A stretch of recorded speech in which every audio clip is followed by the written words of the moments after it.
আসসালামু আলাইকুম, কি অবস্থা? আশা করি সবাই ভালো আছেন, সুস্থ আছেন।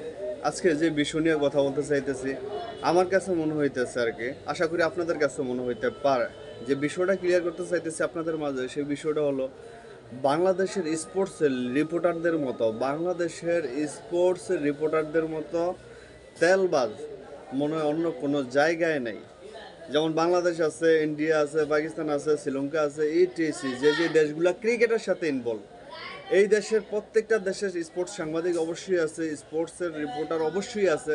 তার মাঝে মনে হইতেছে আমাদের বাংলাদেশের যে সকল সাংবাদিক আছে এদের মতো তেলবাজ অন্য কোনো জায়গায় নেই।